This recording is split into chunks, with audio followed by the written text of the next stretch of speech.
Hey, how we doing tonight, everybody? Good to see everybody. You see who my guest is doing his parade wave? The awesome Dan from Dan's Fish. I see Big M has already put his link in the chat there a couple of times and some other ones. Dan from Dan's Fish. Oh, I'm so sorry. See, I muted that. That was me. I muted it, but it still comes up. It does that to me from time to time. So I don't need headphones. Okay. No, we should be good. We should be good. Yep. Big M said audio and video good. Okay. It's always good to see. So I don't think I really need to introduce Dan. Oh, before we get going, Dan, let's start it off with a joke. Knock, knock. Who's there? I eat mop. I eat mama? Is that what you said? Mop. M-O-P. Okay. I eat mop who? You eat your poo? All right. We were just talking about, the lowbrow joke, so I had to give you that one.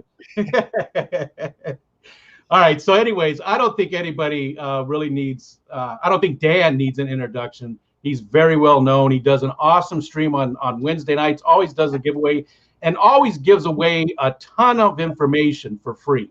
The streams are always so informative. Tons of people ask questions, and Dan does his best because there's sometimes 350 people in the stream, and he does his best to answer all the questions that he can. He does an awesome job. So if you've missed it, and I doubt that anybody in here has missed it, but if you have, you definitely need to go check Dan out. So hi, Dan. Howdy. All right. So again, for everybody, this is how the format works here. Dan and I are just going to talk a little bit. I'm going to ask him some questions for the first half hour or so. We'll see how it goes. And after that point, then we'll be looking at the chat. So we don't really look at the chat too much that first half hour. So I apologize to everybody. I won't get your questions or anything or be able to say hi to you until that second half hour. But I do appreciate everybody that's here so far. Everybody coming in, that's awesome. It's always so much fun to have you here with us. So, Danny boy. Uh-oh. I actually, I was in your stream one night, and Mike said something, and Mike's Aquatics and Things, and it reminded me of Danny Boy, the song. Oh, yeah. I went and made a quick little short, and that was in tribute to you. So you probably never saw it. All right. That was on where can I find it? It's on my channel somewhere. It's a little short. It's like 10 seconds long. It's believe me, it's nothing impressive. I grew up with my grandfather singing that. Like, oh yeah? Oh, Danny boy. Yeah. And running around the house singing it while I was growing up.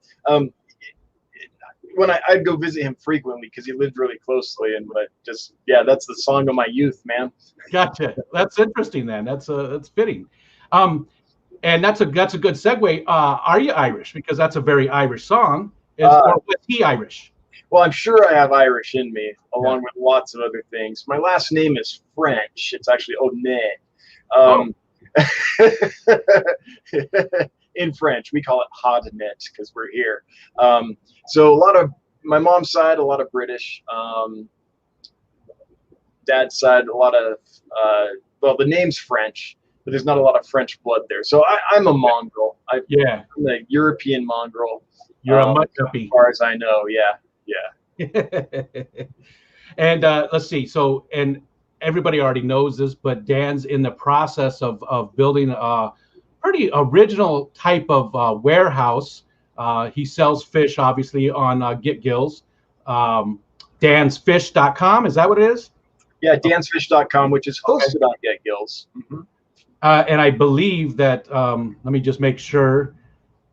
I'm not seeing that. Maybe if you guys haven't already, if my mods could throw up his links in there, make sure those are in there for us. But your warehouse is pretty interesting. We'll get to that in a little bit, though. So it's Wyoming, correct? Yeah, strangely enough, yes. And where at in Wyoming? Sheridan, Wyoming. It's about 20 miles south of the Montana border, right in the middle of the state. I'm pretty close to Candy Overhaul, so I can get to Candy within, hour and 40 minutes or so if traffic's good. Nice. which it always is, but 2 hours if it's icy or something. And you're probably one of the few people that have actually met her then. Yeah, many times. Yes. I mean, everybody knows Candy, right? The entire Fish fam knows who Candy is. The only way you'll actually be able to kind of meet Candy besides in a chat is if you go to KD Tropicals. John and Lisa did an interview with her. It's the only one she'll ever do. She only did it once because they're dear friends to her. But if you're wondering who this mysterious Candy is and what she looks like and sounds like, you can find her there.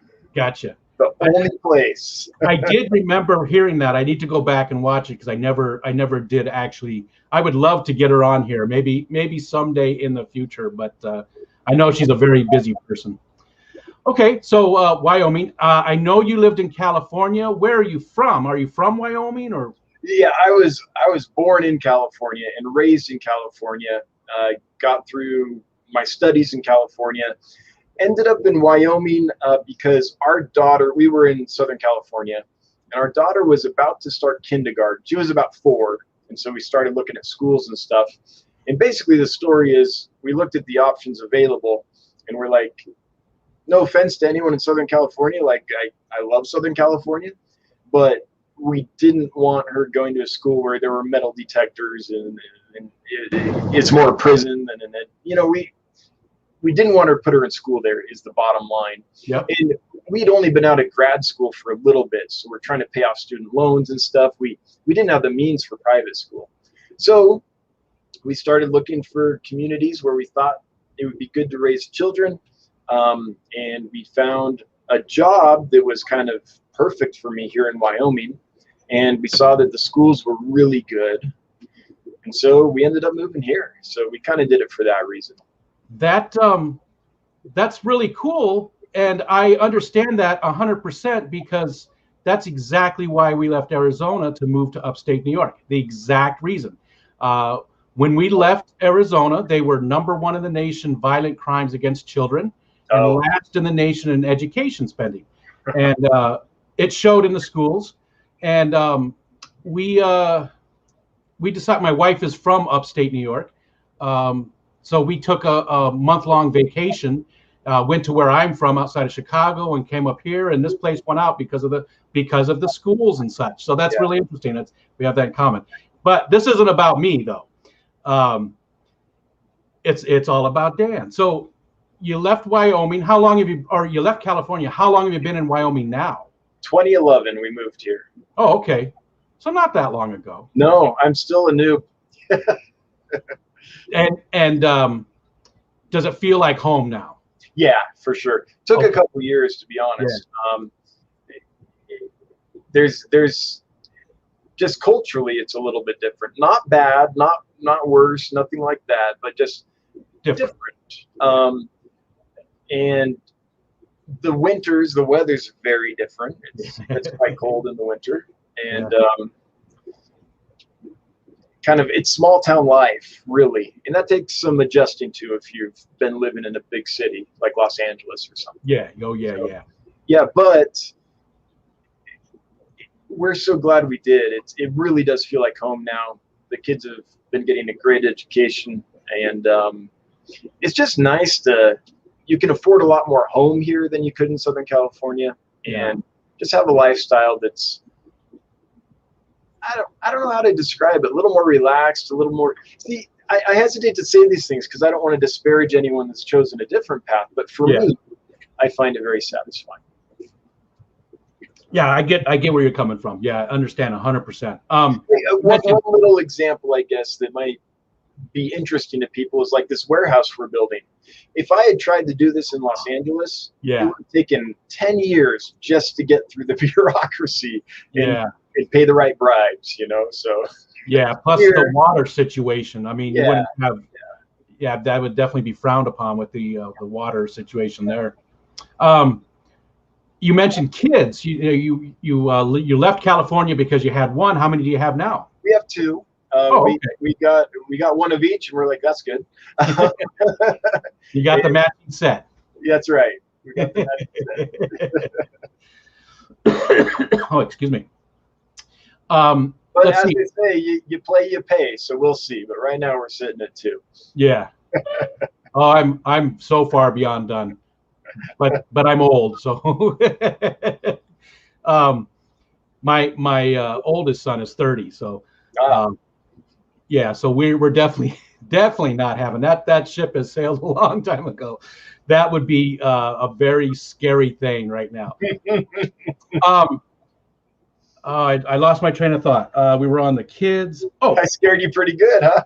yeah. I was just thinking about a baby crying. Everything went blank. Um, let's go back to schooling. I know that you were a theater geek. You were definitely into theater stuff. What did you go to school for? What was your major? For theater. So in high school, by the end of high school, I wanted to be one of 2 things, either a veterinarian or a theater professor. I liked both. I knew the industry enough to know that I wanted something stable, and a professorship would provide that. And I liked animals a lot. So while I was in my undergraduate, I worked at an animal hospital, and I did a lot of theater. So I kind of was exploring both of them. Theater won out. So most of my adult life, I've been in theater either as an educator or as a practitioner, producer, and everything in between. Honestly, you really work your way up in a field like that. You start, you do everything to gain your stripes, as it were. And the reason I didn't go into veterinary medicine was because even though I love animals and all that, what I found working at an animal hospital was it was a lot of it was crisis. You see the animals in crisis all the time. Yeah. And occasionally it's cute, like a puppy will come in for its new puppy shots, and yay, that's fun and everything. but a lot of it is just you're seeing animals in severe pain. You're seeing, and that wasn't the kind of relationship that I personally wanted to have. Yeah, it's something I cared so much about. Not that I don't think it's noble, and not that I don't think it's an amazing thing that people do, but for my soul, I just didn't want that in my life every day. So that's why I went on the theater route. Gotcha. And I understand that. Yeah, it's just like being a nurse.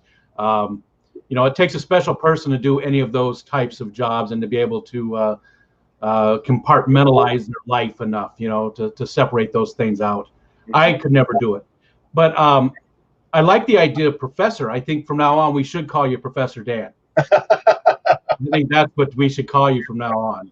Make it so, chat. Make it so. From now on, Professor Dan. I like it. You look like Professor Dan. It's so funny. People are always like, they find out you have degrees and you're a professor and stuff, and they're like, "Oh, what'd you do?" And you say theater, and there's this always a moment of like, theater. What? Wait,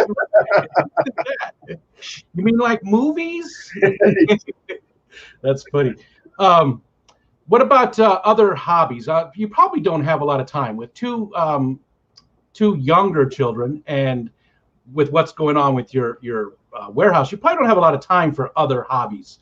Am I correct there? Or yeah, you're correct. But that doesn't mean I don't still take some time to pursue some interest. Just because you go a little insane or lose touch with what's important to you if you don't. So I don't get to do it real often, but I really enjoy hiking and just being out in the woods and up in the mountains. And so with the kids off in the summer, this summer, I'll be lucky if I can get away a few times. But sometimes you just work so hard so long that it's like, okay, today's an us day. You just go take it and make it happen. You just have to. So I love being up in the mountains. I love the lakes and the rivers up here. I like fly fishing. We try to stay a little bit physically active. So the kids and I, and the wife and kids and I get together and play sports, several times a week. And it's funny. We'll go through times when we don't, just because everyone's super busy, and then things slow down a bit and we do again. So it kind of ebbs and flows. But I have lots of other interests. But nothing else that I think is a passion that I want to dedicate like my entire profession to. So Gotcha. Gotcha. And that, I keep saying segue, but that segues into this. So it sounds like you've always had an interest in animals. What specifically brought you into fish keeping as a hobby? Yeah, I always have had an interest in animals. Like growing up, you know, they were what I did. I would go out. I would rather watch them than television. I'd just be out watching the critters. Yeah. What got me to fish is my very first memory of a fish tank is I was probably 5 or 6 years old, and my mom had drug us out to go shopping, which was horrible when you were a little kid. But there was it's horrible now. I don't like to do it now. Yes. But there was this shopping center that had a Kmart at one end and then the food store at the other. I can't remember. It might have been a Rayleigh's or a Bel Air or an Albertsons. I can't remember. But my mom had gone to one and was dragging us across to the other one. And there's all these little like strip mall shops between them. Yeah. One of which was a little pet store. I remember it like yesterday. It's called Prospector's Pet Shop. And I volunteered there later when I was a teenager. Oh, cool. But at that time, we popped in very briefly because I saw the animals and drug my mom in. And I remember seeing a neon tetra. And I remember being like, wait, fish can glow? Like, I didn't know that fish could be that pretty. They were beautiful. And so that one little image of a neon tetra kind of has stuck in my mind for my whole life. But I never had fish. Then in the summer between 6th and 7th grade, my younger brother got a 10-gallon fish tank and set it up on the kitchen counter, and that was it. He had that fish tank there, and by the end of the summer, I think my bedroom had 5 or 6 tanks in it. And by the end of the year, I had so many in my bedroom that we didn't fit anymore. So my parents, who were very supportive of my interests, let me have a big section of the basement, and I bought out a pet store that was closing, bought all their tanks and set it up. And yeah, and never looked back. How old was that when you did that? How old were you then? Between 6th and 7th grade. So I would say it was probably 13. Yeah, somewhere around there. So 13 years old, you already had your first fish basement. Yeah. Wow. Well, I think 13 or 14 by the time that happened. I don't remember. It's a little fuzzy, but it was pretty quick. Yep. Wow. So, and how did you stumble into? You just saw that the store was closing, and your parents were like, "Yeah, that sounds like a good idea." Well, I was probably their #1 customer. Unfortunately, as a kid, I didn't have the buying power to keep them afloat, and so I was there a lot. Like I was at that fish store all the freaking time. I think of that poor patient owner now, and I'm just like, oh man, how many hours of his life did I suck away? Yeah. But he wanted to help nourish the interest and everything. In fact, he was the first one to get some killifish for me, my true passion. He couldn't get a lot because they're very hard to get, but he had some connections through the American Killifish Association that he knew that we're members of the Killifish Association. And so he ordered my first killies for me, and they were Gardneri, and I'll never forget them. That was really cool that he did that. And those are awesome fish too. I've been thinking about those. I think I saw them on your stream actually for the first time. I think that was the first place I saw them. I remember, did you give some away? You did, didn't you? I might have. I honestly have lost track of all the fish I've given. Yeah. I give away some like literally every week. And so we've now got, I don't know how many giveaways we've done, but I can't remember, but probably. Well, I've only really been, involved with the Fish Fam really maybe early October, and I know at least every week since then you've done it. Yeah. So I mean, and you've probably gone for maybe a year by now by doing that, huh? I'd have to look, but it's been a while. I'm interested in that. If you ever get a chance, look that up, or and send me an email or something. And I would just be interested to learn how long you've actually been doing those giveaways. And I'm sure I could go back and look at your channel and probably. I could look it up right now, but I'd have to break off onto my channel. Yeah.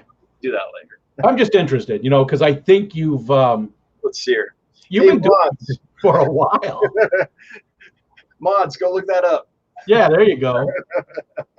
And we do have awesome mods, just like every other channel. Not to take away from anybody, but all the all the channels. I see people like Bob Kaler and Big M and Mike and Candy, and I don't want to miss anybody, but just you guys are the backbone of the community. You keep these streams going, and I just can't say thank you enough to you guys for what you do. Yeah, this community it's crazy good.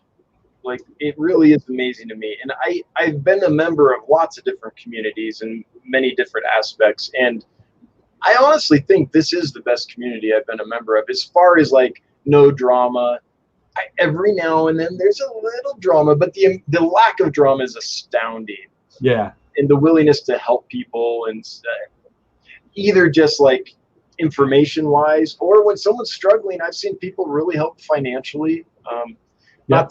Not that you can always do that or anything, but just the amount of buy-in to the community that a large number of the members have it's amazing.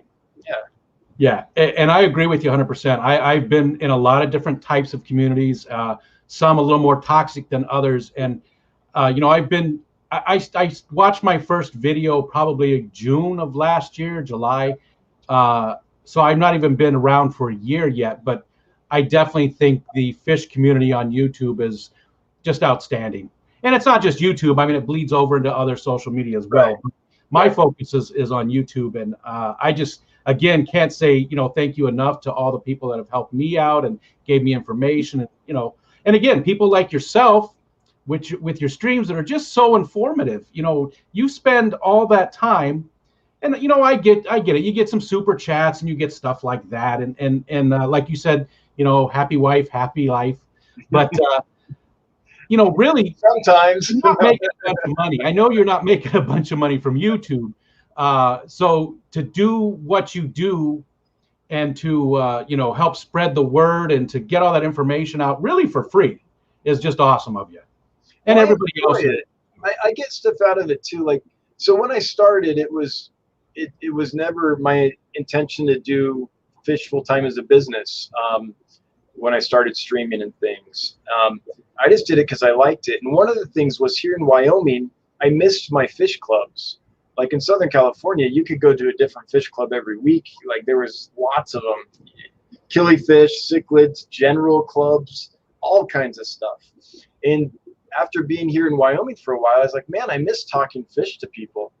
And so honestly, the reason I did it is because it was the next best thing to a fish club that I could find, being so far away from any sizable population base. Yeah. And so that's why I did it, and would do it no matter what, whether there were super chats or business behind it or what. It's grown into a business, and thank goodness I did start it, because when I decided, hey, actually I do want to do this for a business, there was something in place, and that's very helpful. But for me, what I get out of it, no matter what, is just the interaction that I miss so much. And you can't go up to just anyone and talk fish at them. I mean, that's just weird. Well, you can, but you're going to get some looks. And yeah, again, I'm with you there. Now, you know, I just came back to the hobby after like 40 years away, but so I really haven't had that experience with the clubs and everything. And there's only actually one within like 100 miles of me, anyways. But this is my social activity right here, because my wife's tired of hearing about fish.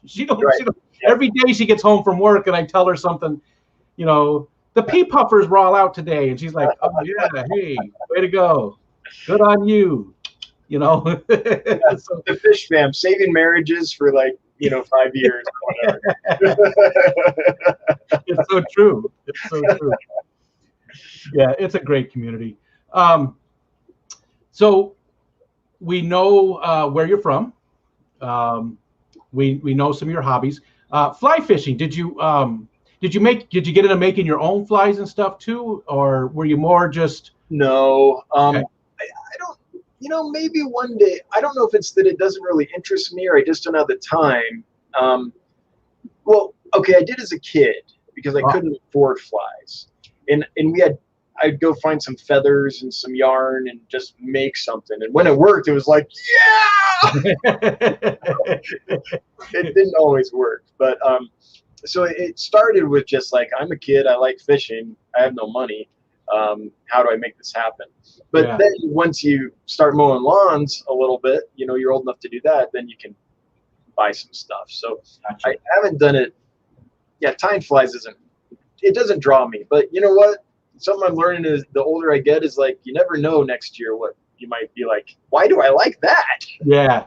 You might slow down a little bit and, and decide that tying flies is your thing to do. I've never actually been fly fishing. I fish quite often. I mean, we live right on Lake Ontario, so I can just walk right down in my backyard and go fishing. But and I used to kayak all the time too. So I used to go fishing a lot, but I've never done fly fishing. I have to try it sometime. Okay, so again, we talked about where you're from. We know that you're married with 2 kids. We know what your hobbies are. Let's talk a little bit about I don't want to do too much of the warehouse because you talk about that quite a bit on your streams week in and week out. You're probably tired of talking about it. But you never get tired of talking about dreams, man. Oh, I'm so excited. I cannot wait. How did that land? How did you decide to build the original style of warehouse that you're going to build? What pushed you into doing that, or what triggered it and made you want to build that? So first, I was thinking of just renting a space and doing it how everyone does it. Sponge filters and just what I do now, just more tanks, really. By the way, my business partner is here, so just real quick for fun.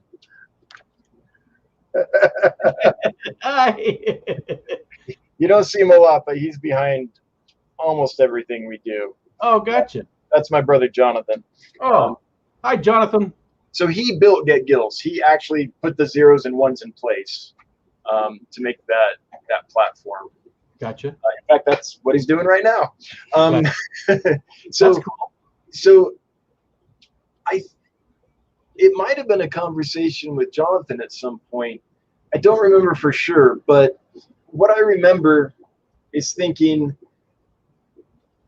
I visited a trout hatchery and they had a flow-through system. And something Jonathan's really good at, being an engineer, is thinking from first principles.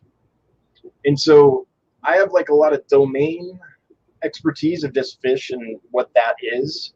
And he has a lot of expertise in like first principles thinking. And so when we get together, stuff happens that wouldn't happen otherwise. So I can't remember when the idea hit or who came up with it or how, but I remember once it did, then I ran, okay, how much would that cost versus buying sponge filters, or the number of man hours it would take to maintain them and all this stuff. And then it just basically came down to what's our mission. And it is, Dan's Fish, the mission is to change the narrative in the aquarium industry. And if you're going to change an entire industry, you have to do things different, and you have to do them big enough to have an impact. And so basically what it came down to in the end was the cost analysis was not great. It is going to cost a lot more to do it this way. But we think that the health effect it'll have on the fish, the benefit to the fish, will be enormous. We think of fish in their natural habitats. If they're in any kind of stream or river or whatever, it's just constant fresh water all the time. And we take them out and we put them in our aquariums and we take care of them and things, but it's not the same. Yeah. And so we ultimately settled on that because it comes down to what's best for the fish. And there are some things that it's like, that's best for the fish, but there's no way that you can stay in business if you do it, such as put each fish in its individual lake or something. I don't know. That's the first thing that pops to mind. It's not a good example, but this was one where it's like, okay, that's good for the fish. It's going to be a little more cost effective, but we can bear the cost. And one thing we've been careful to do is cultivate a customer base that isn't just what's the cheapest, but understands, it really respects fish and wants the best for them, and wants to buy from places, and I don't think we're the only one, by the way, but wants to buy from places that treat them as well as possible, that take care of them. And so I think I think people will pay a small percentage more per fish if they know that the effort behind it to help the fish is there. So yeah, just knowing that your chances of getting a healthier fish are astronomically higher than buying from a a Petco or PetSmart. And nothing against those places. I've bought from those places, but somebody like yourself who's going to take care of the fish and look at the health, we as buyers have a much better chance of getting a healthier fish. So yeah, that's good. So far in your life, which I think that there's big things coming up. You've got the warehouse coming and stuff, and you're sort of in the middle right now, and the peak coming. Middle age. I remember those days. What's been your proudest or happiest moments so far in your life? Oh, those are easy. It's kids, wedding day. It's birth of children. Yeah. It's those things. Yeah. I mean, there's a lot of things I like in this world, but I haven't found anything to compare to the joy that I get of being certain moments with my family. Yeah. And you can define family however you want. I don't care. But someone you really love and really care about, in experiencing those kinds of life moments, everything will be different from here. That's easy. You're the first person who was able to say it like that, because most people have to think about it. I would have to think about it, but yeah, family definitely is very important. I think I'd agree with you. I think my most proudest and happiest moments were like when each of the 3 kids were born and all that stuff.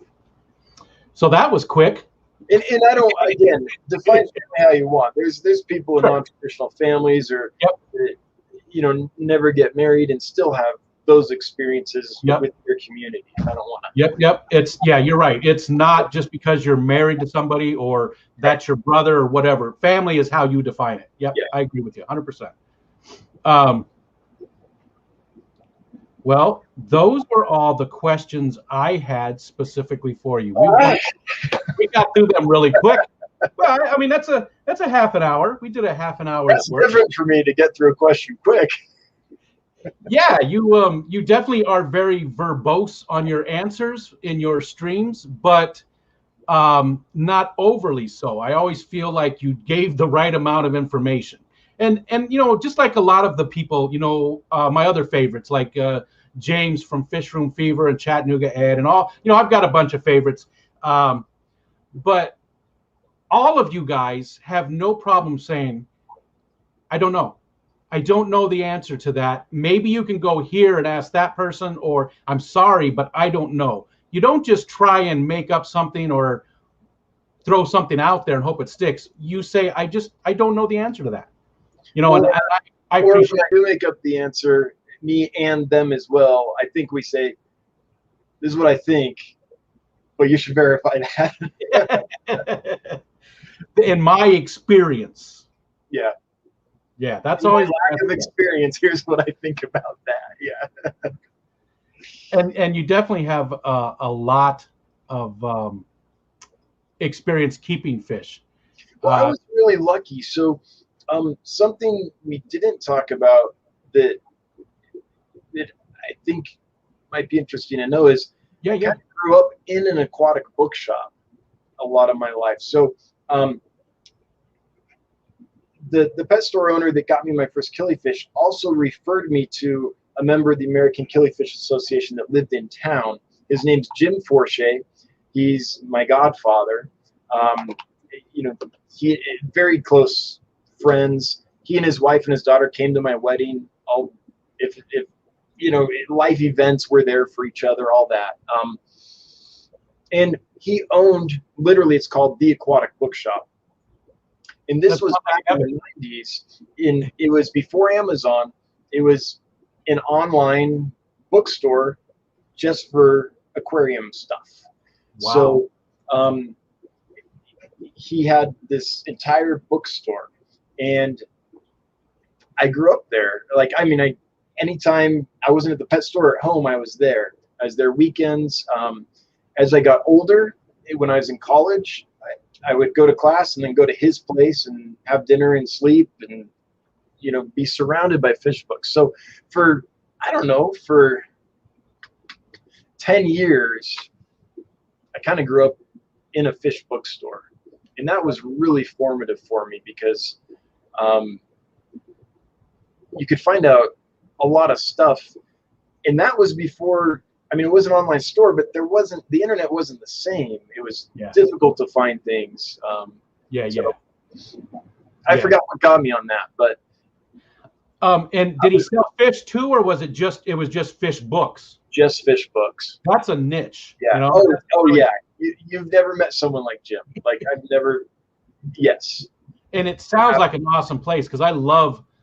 That's one thing I always do when I get into a hobby. I collect books about that hobby. Like I got into meteorology years ago, and I have like 400 different meteorology books. Right. You know, some really rare ones and just, you know, textbooks and everything. Kayaking, I have tons of kayak books. And now with fish, I'm starting my collection of fish books. So that sounds like a place I would love to spend a lot of time. You can still find his store online. It's seahorses.com now. And you can find all kinds of books. It's changed with the advent of Amazon and all that. His focus has changed, but he's still got a lot of stuff, and he can find lots of stuff you just can't get any other way. So for those that like fish books and are seeking that one rare book about this one kind of fish in this one country, you know, he can find that for you. Since 1986. I'm looking at the website right now. Yeah, 86. Yeah. And I will have to look through. And no offense, but the website does look like it's from like 1995. Oh yeah, that's like once the space got taken over, it's kind of like, okay, now it's just a hobby, you know. Gotcha. Gotcha. Yeah, I definitely I want to look through what it looks like. He does a lot of his stuff on eBay, so I'll definitely want to look at that. Something, and I don't know what you just said, but it made me think about it. Jonathan, did he follow you? Was he there? He is. Did Jonathan follow you to Wyoming, or did he live in Wyoming, or?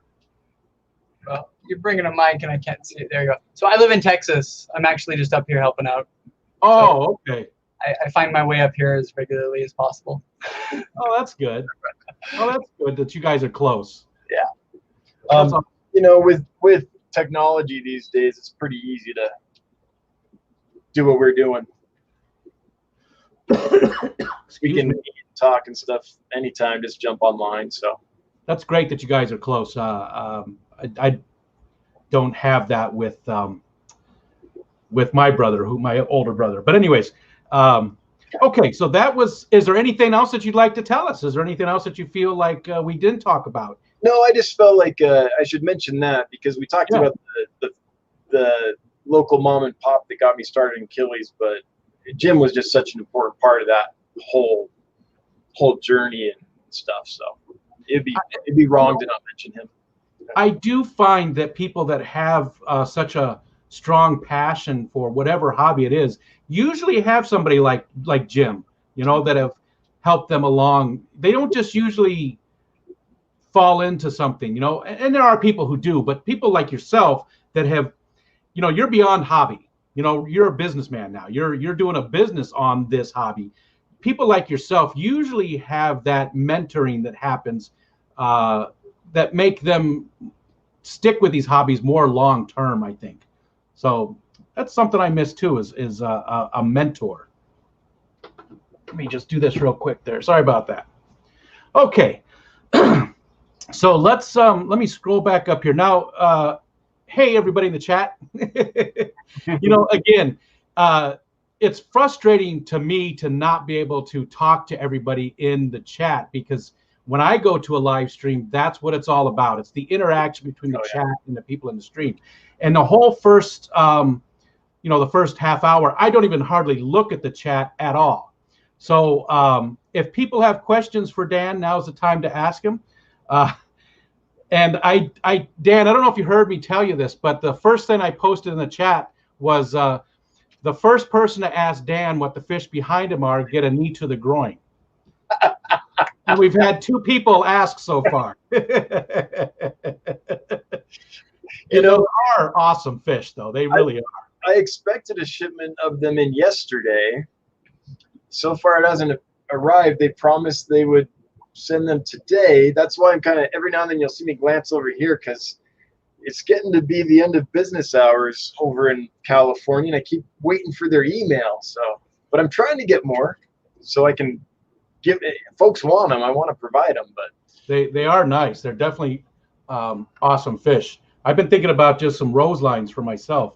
Oh yeah, standard rose lines are beautiful too. I mean, yeah, I've never kept them, but I'm getting a 75 gallon, so I'm thinking about keeping a few of them. Okay, so if anybody has any questions, I'm just going to scroll up here a little bit. Anybody has any questions for Dan? Now is the time. Rocking Fish said, "What's tonight's giveaway?" Oh wait, wrong stream. You know what? I didn't even think about that. I should have done a giveaway. I should have done a gift card to your channel, and I didn't even think about doing it. But oh, you've done that. I did, but this would have been perfect, to have you on and do something for your channel. That would have been great. Okay, let me just scroll through here. Rocco's Fish Room would like to know what part of Texas Jonathan is from. Rocco's in, I'm sorry? San Antonio. Oh, isn't that where you're at, Rocco? I believe that's where Rocco's at too, San Antonio. I could be wrong. Let's see. We talked about the orange fish. Big M always asks the same question in every stream. And he wants to know, what would you change about yourself? If there's one thing you could change about yourself, what would that be? I think I would finish the process of going bald. I like there a little bit. Like, why can't this just be done? Yeah, that's. Like limbo. That's a good one. And he always makes me answer too. And every week I try to think of something different. And this week I'm going to say, if I could change something about myself, it would be I would like to have my health back. That's my big thing. Not to be a downer, but it's been a rough day today, and I would love to have my health back so I could go kayaking and stuff again. Okay, let's see. Randall, can't tell if that's. It looks like 000. How much is it a year to have marine fish? I mean, that's just too open. There's no way to answer that. Which marine fish, and there's so many different ways to keep them, and it's just it's too wide open there, Randall. I'm sorry. If you want to narrow it down a little bit, maybe give some options. But I don't think, Dan, you don't do any marine fish, right? You're all freshwater, right? No, that, like, if someone asked that question, I'd be like, that is something I don't know. Although what I do know is it can cost as much as you want it to. Yeah, because Jesse from JN Aquarium does some salt. He does clown fish in little 10 gallons with a sponge filter, and that's about it. So yeah, you definitely can do it on the cheap, maybe not cheap, but lower amount of money, or you can go all out. So all right, again, what fish in the tank? Oh, it skipped on me. Hold on. Okay. Here we go. Everybody's asking about, there's a lot of smart asses in here. Yeah. And I'd have it no other way. What is gold Denison barb? Okay, so some people asked that.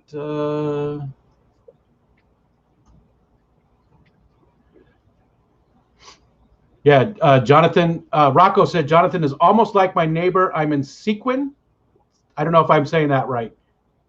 Seguin. Seguin? I don't know how to pronounce it. I don't And Patty said, I knew your answer, Dan, I knew your answer was going to be hair related. That's funny. And Kira said, you're a handsome dude, though. My dad used to say, God only made a few perfect heads. The rest he had to cover with hair. And so he was a bald man too then, right? More and more, yeah. He's got more hair than I do, but oh yeah. He always, there's always a big patch gone, yeah. I just have these and well, never mind. I was going to say something inappropriate. Here's one. Oh, never mind. Mickham, got any bids for your golden Denisoni behind you? Right. Everybody's just so enamored with those fish. Man, yeah, you definitely need to get them in. They'll go like crazy. So, I know the breeder that developed the strain, where they first originated from, and so I generally don't buy unless I can get them from him. But there's been so much demand that there is another supplier that sells them, and so I'm trying to get them from them. But this is a weird industry. Yeah. There's no other industry I could think of that could survive if it operated as poorly as this one does. So yeah. I don't know when they're going to come. I don't know if they're going to come. I just know that I ordered, and they told me yesterday that they would be here, like that they would leave today. I don't know. And do you know roughly how many you're going to get, or is that something you don't want to really talk about? Oh, no, I can say I think I ordered 60, or maybe 90, but I could get 0. I could get 10. I could get 300. I don't know. That's awesome. I definitely I was thinking about them, but I might just go with the rose lines just because they're just so easy to find. They're both awesome. They're both so pretty in their own way. They are. I've been watching a lot of stuff about the rose lines recently. I'm sorry, I cut you off. You were going to say something else. Well, I was just going to say that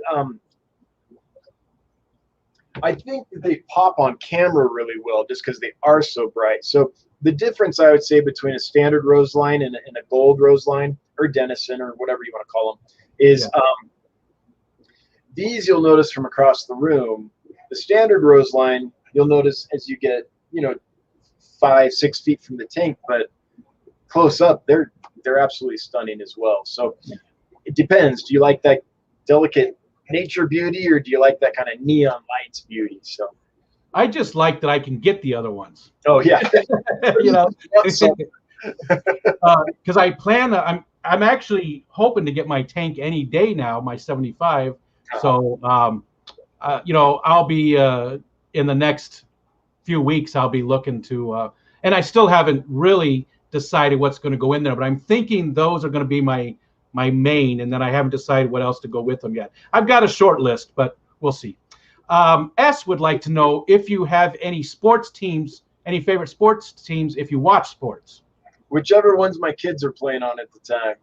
Gotcha. Yeah. Okay.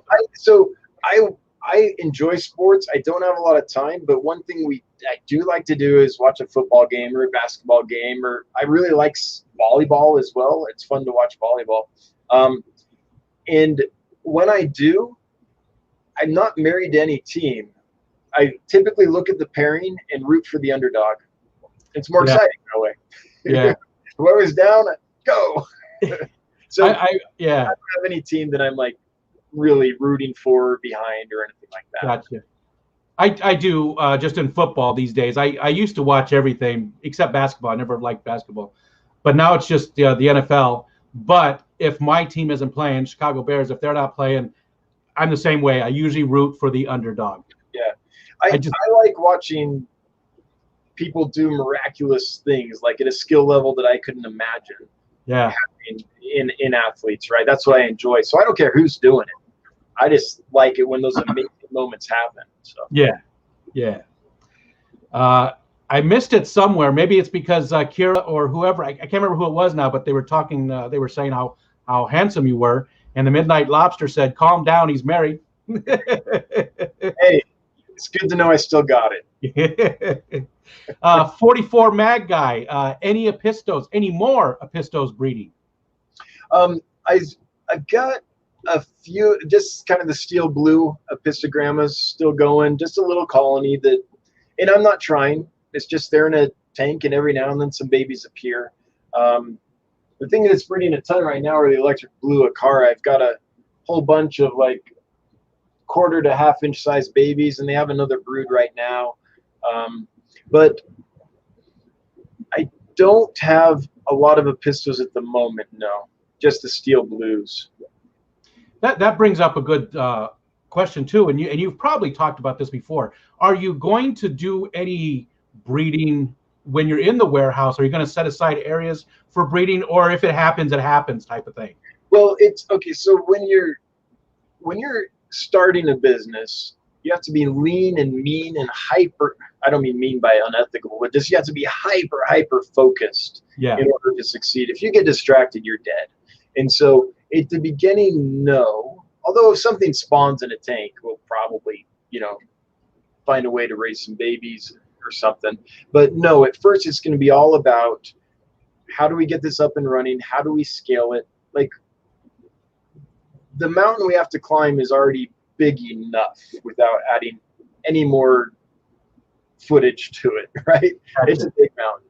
Gotcha. Once we've climbed it and systems are in place and we aren't in that grind so much anymore of just trying to make sure this thing launches okay and we're around for a little while longer, once that kind of eases, then I think it would be awesome to have a breeding section in the focus of the YouTube channel at that point, or a focus would be taking people through the spawning and rearing process, and like the whole thing, like selecting and conditioning the parents, getting them to spawn, caring for the eggs if they're an egg layer, hatching the eggs out if they need special care for that, raising them up, like the whole shebang. Yeah.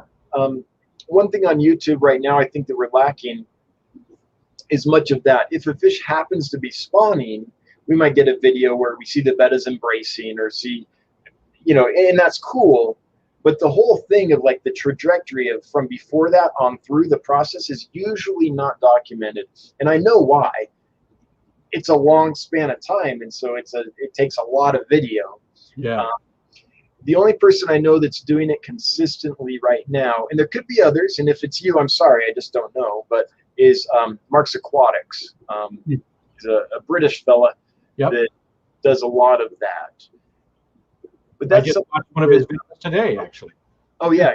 That's something that I think I would really enjoy doing, because breeding and raising fish is the part of the hobby that I do enjoy the most. Gotcha. So yeah. I would be very interested in seeing that. I would love to see a Professor Dan series on, breeding fish. That would be awesome to see. And I think it just adds a little bit to your business as well, because people know that, you've had these fish since they were eggs or fry or whatever, and you've raised them up. So all about these fish, And I get that there's a lot more involved with that as far as, how much it costs. It probably costs a lot more to raise the fish than to bring them in, probably, right? Yeah, we would lose money doing this. Gotcha. This would be for education and for joy. Gotcha. That's why it's not something I can do at the beginning, because we cannot afford to lose money at the beginning. There is no, I don't want to say no way, but the tank space it takes and the effort it takes and everything else you could be doing in that space with that effort makes it so it's almost always not the economical choice if business is the goal. Gotcha. Now, we want to get to the point where, again, it's not like just business is the goal. And we can do things for joy and for education, but it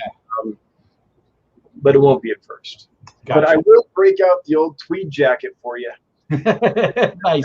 Does it have the patches? With leather patches on the elbows, sure. It's got to have the patches. Authentic. All right, so let's see. I'm scrolling down here. There we go.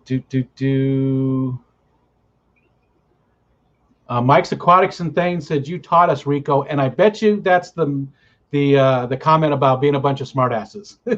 Yep, it is. Yep, there it is. Peplin said something too.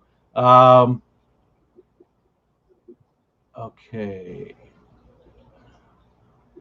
Mickham, it just jumped on me. He said Dan should have a fake. Where was it?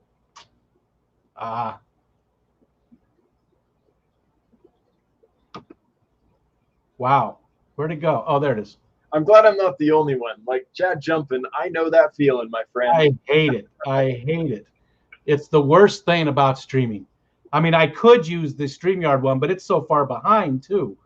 Where was it? Let's see. I lost it. So I'm just going to look for another one. Repost that one. It was from Mickham. Mickey M. I think he said something about having a fake auction or something on the barbs or something. I don't remember what it says. Because your fish, asked Dan, the floor in the annex looks blue. Is it painted? Are you doing the same floor in the warehouse? So the floor down here is blue. If you see that, that's epoxy. Hang on, let me get my stand back now that I did that.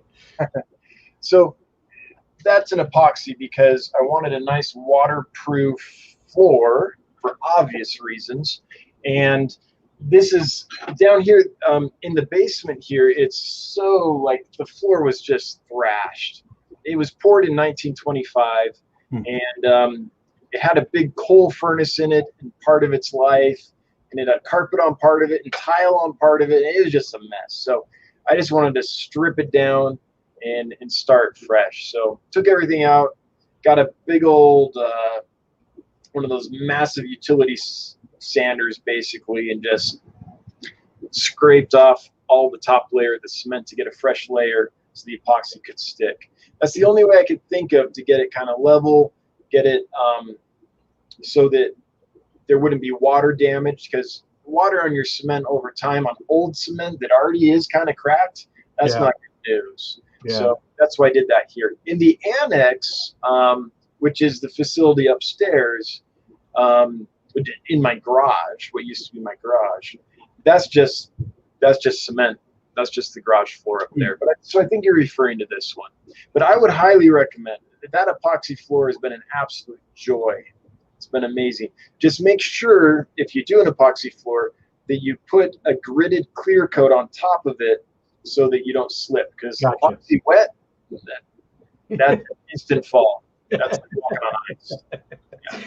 Nice. And that's good to know. I might pick your brain later on, because at some point when the kids move out, I'm going to be actually building a fish room in the basement. So I might come and pick your brain a little bit.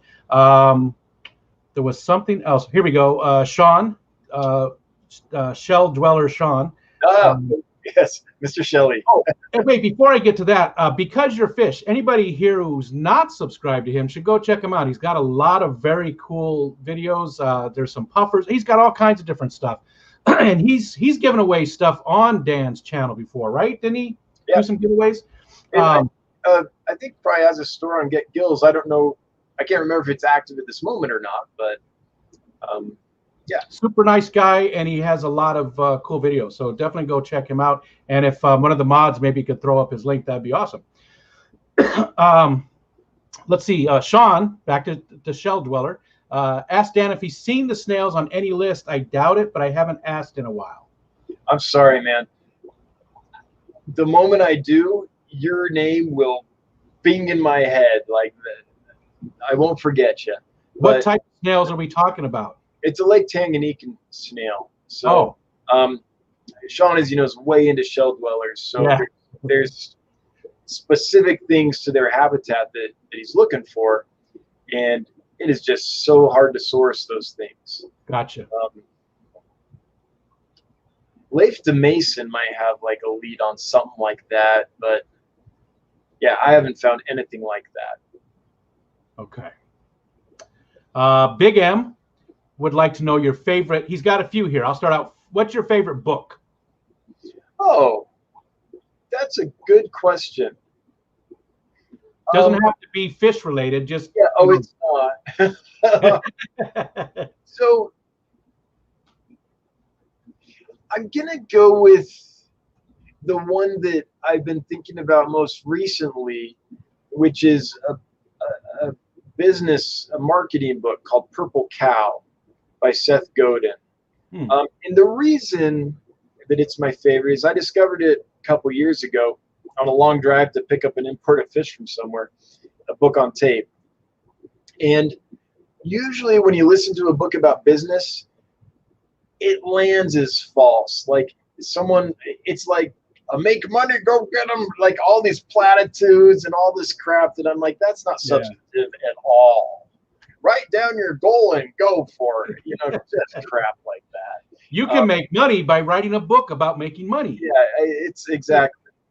And this was the first business book that I had run into where I didn't have to filter out 90% of it. It was just hype and platitudes and someone trying to look good. And this is someone who had put real thought into this, was coming up with original things and saying them in ways that rang true. And so that was my start into finding more material like that.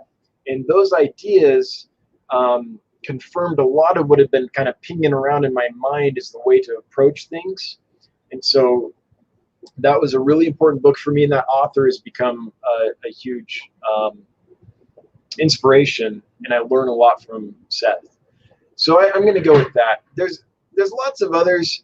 I like fiction. I like reading sci-fi and fantasy, that kind of stuff. I just like worlds where anything's possible, I suppose. Yeah. But there's not like one that I'm like, if only one book. Yeah, I just like the genre, and so yeah. That was a very boring answer. I'm just kidding. I understand why, though. You would go with that. It's going to help you further your dreams. So I get it. Yeah. If you want to talk about stuff that I like Brandon Sanderson's stuff. Good like stuff. Fishtuber and all that. Yeah. I was reading Game of Thrones before it was popular. Yeah. Before there's any HBO show or yep. I liked the Wheel of Time series, Orson Scott Card, to give you a sense. Yeah. Stuff like that. Yeah. I've said this a lot in the stream so far tonight, but I'm right with you. Those are a lot of my favorites too. I read a lot of fantasy and science fiction. So, but I don't know how people I can't even give you a top 10 favorite books or favorite movies or favorite anything. There's so much that I like. I have a favorite right now, but that might change tomorrow. I mean, I can't do it. I don't know how people do it. But in the same thing, he's also asking, what's your favorite film? Are you a movie buff? Do you really like movies a lot? Oh, I do. Yeah. In fact, I've got another brother who made a career at Disney and DreamWorks. Oh, cool. Trying to think if there's one, like the reason Purple Cow was easy is because it actually had an impact that opened some stuff to me that I hadn't. It was like a turning moment, I guess. Opened things up to me in a different way. I'm trying to think of a movie that just hit me in a way that had a lasting impact. No, nothing comes to mind. Yeah. I'm sure at 3 a.m. tonight, that one, but. Okay. Yeah. How about a song? And if you'd like to, you can just make that into a genre of music if you like. Oh, yeah. For music, David Bowie. He got me through high school. Gotcha. Good choice. There's lots of others too, but Tori Amos, David Bowie, all that stuff. When you're an angsty kid and you're trying to figure out how to navigate the world, that was real helpful. So I'm a huge fan. About Bowie is every album he reinvented himself pretty much.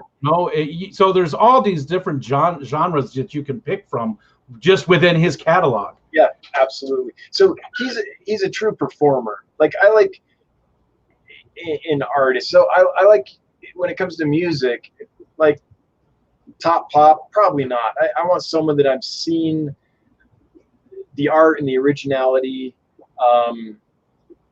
in that it's not just like another, oh, that sounds the same as everyone else kind of thing. I like a lot of indie stuff now. Like the Seattle scene was really exciting a few years ago for me. So, is there a single band that you could pick out of that, just for an example? Not your favorite, but just a. Oh yeah, no, like real favorite. They're so unique. That's the point. Gotcha. But I like Builders and Butchers. I like Okerville River.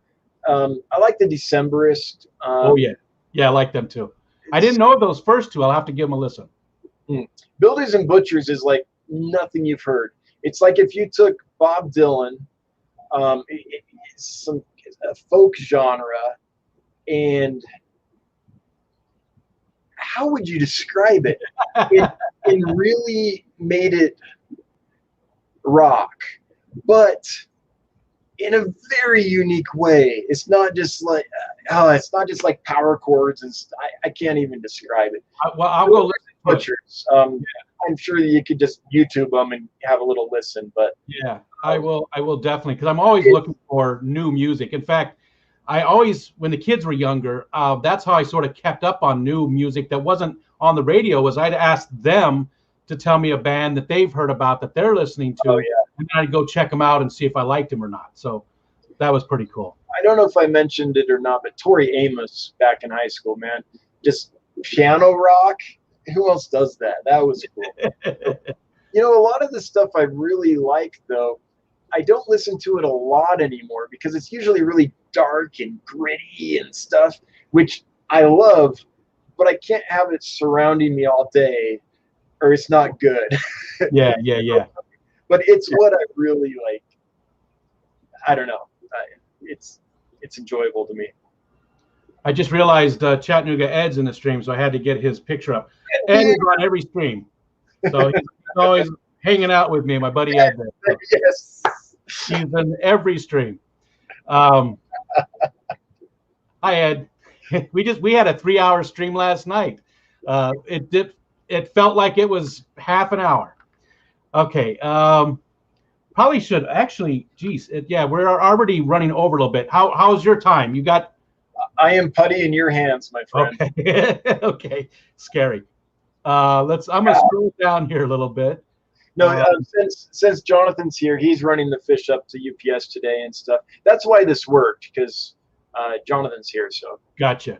Yeah, I'm glad that you were able to pick a day. I was worried that when I asked you, I was worried that, because I know how busy you are. I was worried that you wouldn't have a time to do it. So it just happened that you would be in town. So, yeah. All right, let's look for some other questions here. Wow, remember when we were talking about Mark's Aquatics? Oh yeah. I'm just now that part in the chat. Oh, okay. I was like, is he here? Hey, Mark. Oh, that's funny. Sean said he would enjoy. Oh, now it just jumped on me again, man.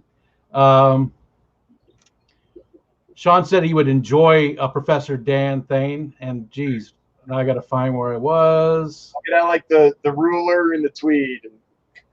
Yeah, you definitely. I think you should. I think you should. I think that'd be awesome. Oh, geez. Okay, I know I probably missed some. I'm all the way up to Mickham again.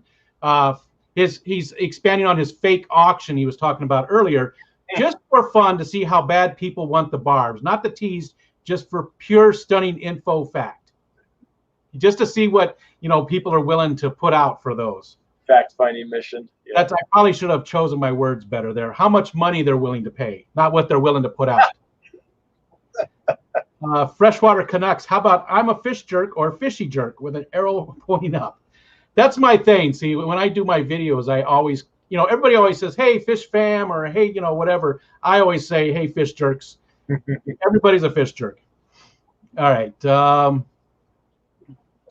Here we go.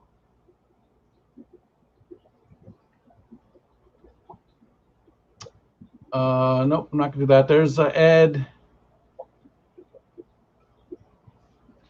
Bottom dwellers, I hate how most self-help books that are 100 pages long are really just 10 pages repeated constantly differently. Yep, a lot of those, yeah. Oh, here we go. Lumpy Dog. What's Dan's favorite Shakespeare protagonist? Hey, Jeff, good to see you. Let's see here.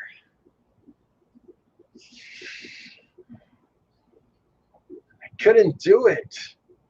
I couldn't pick one, honestly. I guess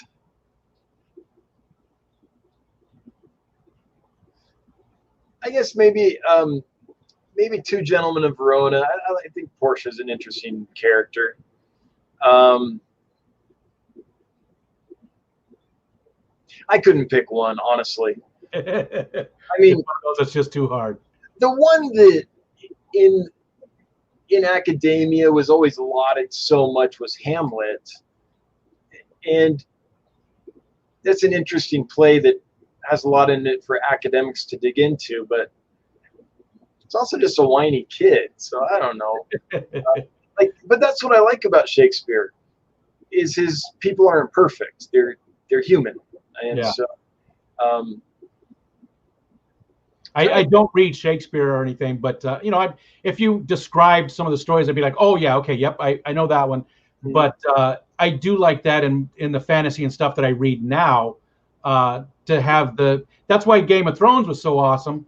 The bad guys did good things, the good guys did bad things. Yeah. You know, not any character was perfect in the entire book so far. I think I figured it out, Jeff. I think it's Falstaff.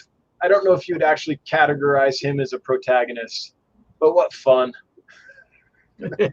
That's a good question. Any character, I mean, I don't know if I've ever been more entertained by another Shakespeare character than Falstaff. Yeah. Nice. Mick, just for some information, he said, we can't get those golden barbs here in Europe either, from what he knows, only the natural. Never seen the golden ones in any stores. So same there. Okay. It's just they're new enough and in demand enough that supply is not even close to caught up. It's going to take a few years. So, yeah. Let's see. Sorry, I'm scrolling here. I know how it is, man. No worries. Been there. A lot of talk, which is good. You know, I like when people in the chat sort of entertain themselves a little bit. Oh, yeah. Then I don't feel as bad. You hope they do. Then it's not all on you, right? Yeah, exactly. Patty, I don't know what this meant, but she says, you stuttering bottom. Oh, I thought she was calling somebody a stuttering bottom. Oh. I wasn't sure what that meant exactly, but she was actually talking to bottom dwellers. Yeah, I figured. Yes, occasionally my bottom does stutter. That's where I was like, you stuttering bottom? It was a question. All right. Tom Patterson loves Builders and the Butchers, bringing home the ring. Hey, you're the only other person that I've ever heard that knew them. That's awesome. I will definitely have to give them a listen. And there's another jump. How would you describe them, Tom? I'm curious. It's like Bob Dylan meets, I don't know, meets a heavy beat with a lot. I don't know. All right. And I'm sure I'm missing a lot of. Oh, Chattanooga Ed, what is Dan's go-to karaoke song? That's a good one. Dare I say? Well, I like Neil Diamond quite a bit for karaoke, but that's hilarious. But it's a song from the musical La Cage aux Folles, which is put a little more mascara on. It's this drag queen talking about how when life gets rough and it's horrible, you just need to put on more makeup and go face the world. I love it. Yeah. Like, nice. Follies, I think is what it's called. That's awesome. Yeah. That's definitely not one we're going to hear often. And I said it was hilarious about Neil Diamond because Ed and I were talking about Neil Diamond last night. Our stream got off. Our stream last night was about geek culture, so it was like comic books and stuff. But we got into music and all kinds of different stuff. Rocco's Fish Room would like to know your favorite writing by Poe. Poe? Yeah, Mr. Edgar Allan. Yeah, the cask of, how do you say that word? Hang on. I don't know my Italian very well. The cask of Amontillado, I think is how you would say that. I'm not even familiar with that one. It's a short one. It's an easy read, and as Poe does, it it worries your mind. Gotcha. Freshwater Canucks. If you had a 1,000-gallon freshwater tank, any dimensions, one species of fish, what would you put in there? 1,000 gallons. Yeah.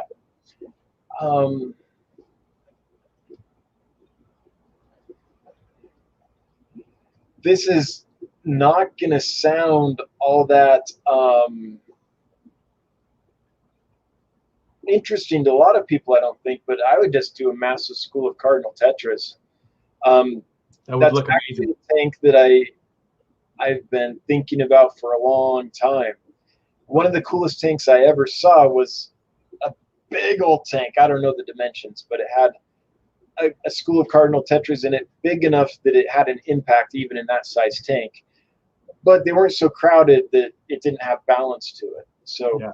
It was so neat to see them tighten up and school around as a body in that much room. So that's what automatically pops to mind. There's a lot of these fish that we keep that we don't get to see their true behavior. A lot of the schooling fish and shoaling fish, just because the dimensions aren't big enough for them to need to do what they normally do. So it would be some species that you could see in a new light in that size tank versus something else that you could observe them almost as well in another tank. Gotcha.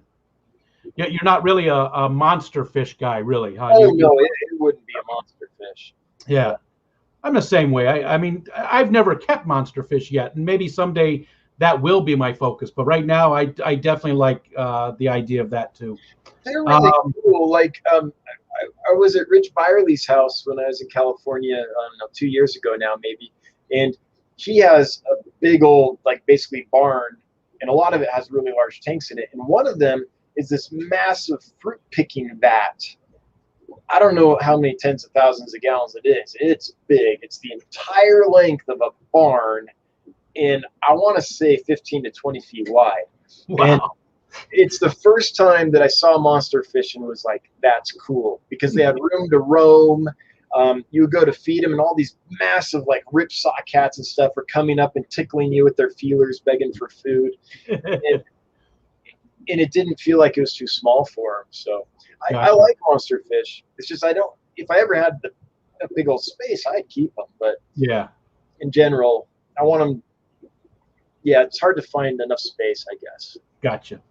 This one's sort of tied in, and maybe it's basically the same question. If you could only keep one type of fish, what would it be? Fundulopanchax gardneri. That was quick.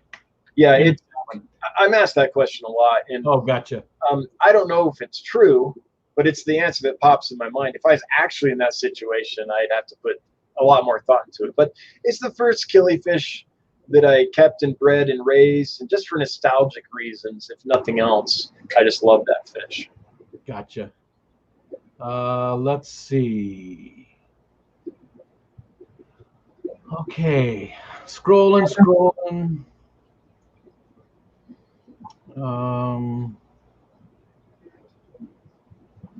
Yeah, Kira Corridorable said last night they talked about geek stuff for 3 hours. I literally didn't know anything.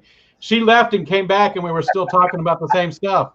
That's how you know you're a geek, when you do that. Yeah, it was a fun time. It's always a fun time with Ed, though. He's my buddy. Man.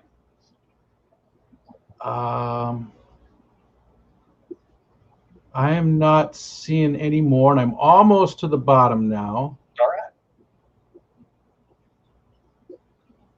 All right. Sean, I did. If you could, he said, in case you missed it when you're reading this, see if you can scroll back up. Can you repost what you said? He had a response for you, maybe about Snails.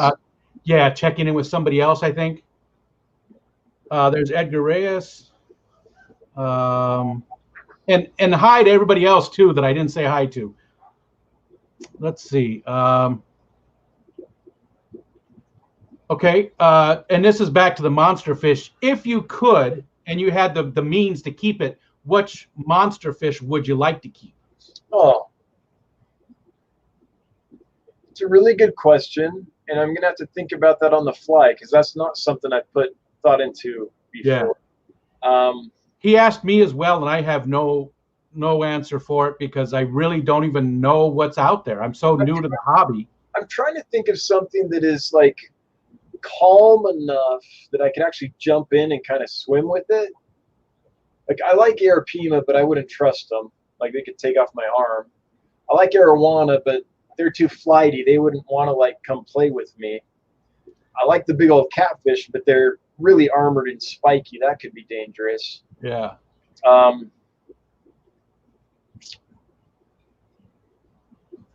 don't know, but the criteria would be large and like personable, and I could jump in and have a good time with it. Gotcha. So I don't know you what can that treat would it like a dog. You play fetch with it. Yeah, just go around with it, give it some snacks, and don't have to worry about it cutting me or poking me or getting frightened or losing an arm. Let's see. Come on. Gnarly Fish Tanks would like to know how many gallons roughly in tanks do you have now, and how many with new space? So I think he's saying, how many do you currently have gallon-wise, and what's your... Yeah, I broke this down once. I used to know how many gallons I had, and I don't remember. But I have 75 40-gallon breeders. I have 40 75 gallons. I have 15 30 gallons. I have 6 20s, and then just a bunch of 5.5 gallons. So whatever that is. In that new space, we're going to have 508 aquariums. 40 of them will be 75 gallons. The rest will be 40 gallons. Wow. So in phase 1. In phase 2, we'll add another 600 and some odd 40 gallons, probably, unless we decide, no, we want some more 75s or something like that. But, so I'm not sure exactly what the gallonage is. I know it's 1 million gallons a day that we're putting through the system, and that equates more than 100% water change every hour in each tank. But yeah, I have calculated all these numbers, but I don't remember. It was because an engineer needed to know and all that, but it's not the kind of data I keep in my mind. Yeah, that's just massive though. Mickham would like to know fish book recommendation or tip. I mean, the most influential fish book for me was Jorgen Scheel, Killifish of the Old World, the second edition, because it was where I could really discover killifish, see pictures of them, and get some real information. So Jorgen Scheel was the guy that he did all the scientific studies on them. So he described a ton of them. So you were getting it from the horse's mouth. It wasn't, just hobbyist lore. Yeah. So I think that's the most influential fish book that I've ever had, the one I've referred to the most often. Another one I really like is Mike Helwig's book on culturing live food. Oh. I like it because it's so useful. And there's an old live food book that I also like called the Encyclopedia of Live Food, I believe is what it's called.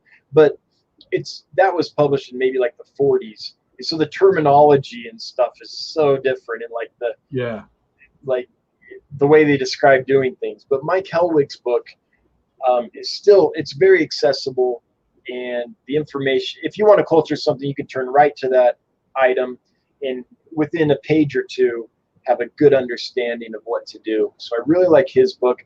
I like the Banch atlases quite a bit. The problem with fish books is the moment they're published, they're out of date. But it's still a really cool tour de force that he put that thing together. Axelrod stuff, I mean, I grew up on it because it's what the local library had before I found Jim. So, I mean, it was impactful, but I wouldn't recommend it to most people. The one that I'm excited to read is, oh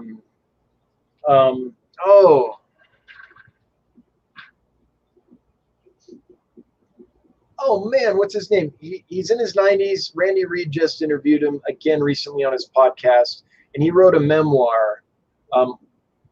Loisel, Paul Loisel. I haven't read his book yet, but I have a feeling that's a contender for a new favorite because it's not just about fish. It's also got the narrative of a biography in it. So I think that could be really interesting. Oh yeah, that does sound good. Like you know, I'm a bird watcher, and I've read some of the books about the big day and stuff like that. You know, where people go out and see so many, or the big year, where they go out and see so many, you know, birds in a year and stuff. Same type of thing. Yeah, it's the story. So okay, being a guy from entertainment, character makes you care, plot keeps you interested.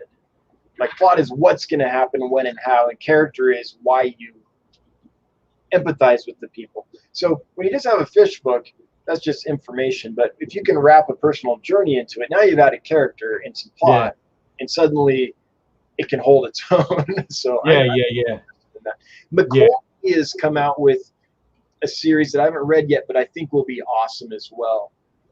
That guy has so much firsthand knowledge collecting stuff in natural habitats, and I haven't read it yet, but I've read some reviews and some little teaser promo type stuff. That's one I think that could be real impactful as well. A lot of great tips there, and I'm going to have to come back in the stream and go through some of your choices there because they all sound interesting. Sean, I'm sorry to cut you off, but I have to give a shout out to Amazonas Magazine. There's never been a magazine that I think is well done for freshwater fish. It's just amazing. So I know you have books, but Amazonas Magazine, man, good stuff. That's good to know because I went with I have one right here, you know, Tropical Fish Hobbyist, because that's what I had when I was a kid, right? So that's what I got a subscription to, but I have seen that one and I wanted to get a subscription to it too. So that's good to know. I'll pick that up too then. And you were talking about Axelrod. So he had a book before the encyclopedia, the big fat one. And I remember you said the library. I remember going to the library in the 70s. So it couldn't have been the encyclopedia because that came out in the 80s. And going to the library so much that the librarian there limited how often I could take the book out. I loved it so much. It was such a great book. Why was there a big rush on fish books? No, it's just that I kept it for so long, and then I'd take it back, and then I'd want to take it back out again. I basically owned it for like a whole summer. And this was his big kind of atlas? Or? No, it was a smaller one. I have the encyclopedia, the atlas. I have that. I think it was called an encyclopedia because it came out in the 70s. The one that I really liked from Axelrod and that I kind of spent the most time with was Breeding Aquarium Fishes. It's a series he did, since that's what I was interested, that outlined a lot of different fish and how to breed them. With Axelrod, unfortunately, you're never quite sure how true the information is. Yeah, I've learned that. But it was a starting point for a kid that was hungry for some information. Yeah. I remember just going to the library and getting it and coming home, and I don't know, just the excitement. So when I did see the atlas, I went ahead and picked that up as well, though I had to have it. Sean, his response to you about the snails, he said, I did contact him multiple times. He's a jerk who basically called me a liar and wasting his time because he didn't believe I spent that on snails. Sean, now that you mentioned that, I actually remembered that happened. I'm sorry, I had forgotten. Yeah, sorry. Like, and it's my best suggestion. Like, Leif de Mason's the guy that would know the most about that. I'm sorry you had that experience. Sorry, that was my best suggestion. I don't know. Poor Sean. Bottom Dweller said, tell Dan he can swim with a full-grown red-tailed cat. Bottom Dwellers has one of those. He's got a small one right now. Red tails are cool. They do have the spine though, and I just don't want anything that can penetrate 6 inches into my chest cavity. I learned from Steve Irwin, may he rest in peace. That's what I was gonna say. You didn't want to pull an Irwin. Yeah. Excuse me. All right, what time is it? Oh, you know what? I hate to cut it off, but it's hey, does anybody know if Diego's going tonight? Let me scroll to the bottom there. If anybody could tell me if Diego's going. If he is, then we'll go ahead and cut it off because I don't want to go over Diego. If he's not, then there is a few more questions we can pick up as long as you got time, Dan. Again, I don't want to. I think like maybe 15 more minutes. Okay. Yep, yeah. That sounds good. And again, if Diego's going, yeah. If he's going, did they say he was? Did you see that or? Oh, I said anything. I purposely have it set so I can't see chat just because. Yeah, it's probably a nice break for you. You don't have to worry about it. Usually, you have to worry about the chat so much. It's probably a decent break, right? Yeah. Oh, Diego's already going, so yeah. Oh, okay. He's going. All right. Well, then let's go ahead and cut it short. I don't want to take anybody away from Diego. Everybody should go over there and see him. And if the mods could please throw his link in there if you haven't already. And let's go see Diego and spread the love. Dan, this has been awesome. You've been a great guest, and maybe once you get things up and running, we can have you back again and learn some more about you and stuff. But this has been a lot of fun. I really appreciate you coming on. A cautionary tale after the launch. Yeah, it could be good, could be bad. And everybody that's been here, we've had 50 people around there all night. Awesome. Very cool. I appreciate all you guys coming in and learning more about Dan and letting me talk in your ear for a little bit. So we will see you guys next Monday with Chattanooga Ed at 9 p.m. on 9 p.m. Eastern Standard Time, Monday nights for the Geek Talk. If you're into that kind of stuff, comic books, music, movies, you name it, just all that kind of stuff.